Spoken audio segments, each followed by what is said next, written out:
एक तरफ संसद का मानसून सत्र शुरू होगा और दूसरी तरफ दिल्ली की सड़कों पर हजारों युवाओं के संसद मार्च की तैयारी है।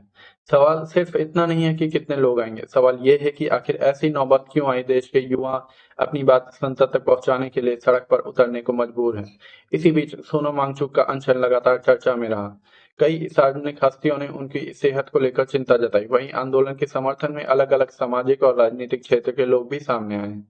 तो आखिर पूरा मामला क्या है, 20 जुलाई को क्या होने वाला है और क्या इस आंदोलन का कोई असर पड़ेगा, आज इस वीडियो में हम सिर्फ तथ्यों के आधार पर पूरी जानकारी समझेंगे।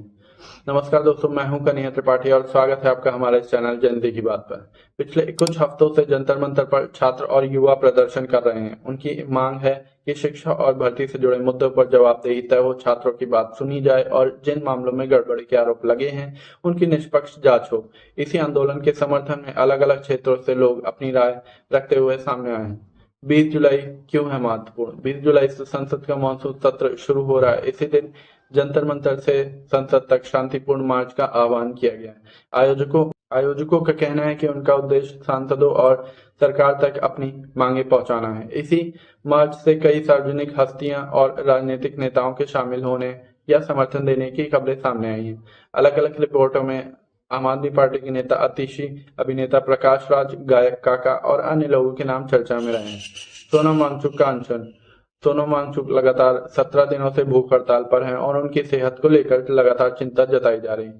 कई सामाजिक कार्यकर्ताओं और सार्वजनिक हस्तियों ने उनसे स्वास्थ्य का ध्यान रखने की अपील भी की है। इसी बीच आंदोलनकारी अपनी मांगों पर बातचीत की उम्मीद जता रहे हैं।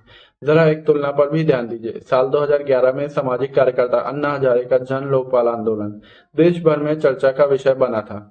उनका आमरण अनशन लगभग 12 दिनों बाद समाप्त हुआ, जब सरकार और आंदोलनकारी के बीच बातचीत की प्रक्रिया आगे बढ़ी। आज सोनम वांगचुक लगभग 17 दिनों से भूख हड़ताल पर हैं और उनकी सेहत को लेकर लगातार चिंता जताई जा रही है और कई सार्वजनिक हस्तियों ने उनसे स्वास्थ्य का ध्यान रखने और समाधान के लिए बातचीत का रास्ता अपनाने की अपील की है। यह तुलना किसी व्यक्ति या आंदोलन को सही या गलत साबित करने के लिए नहीं, बल्कि यह दिखाने के लिए है कि लंबे समय तक चलने वाले आंदोलनों का समाधान अक्सर संवाद और बातचीत से खोजने की कोशिश की जाती है। अब सबसे बड़ा सवाल है, भारत दुनिया का सबसे युवा देशों में गिना जाता है। हर साल लाखों युवा प्रतियोगी परीक्षाओं और नौकरियों की तैयारी करते हैं। जब भर्ती में देरी होती है तो परीक्षाओं को लेकर विवाद होते हैं या उम्मीदवारों में असंतोष बढ़ता है। तो उसका असर केवल एक परीक्षा तक सीमित नहीं रहता, उसका असर लाखों परिवारों तक पहुंचता है।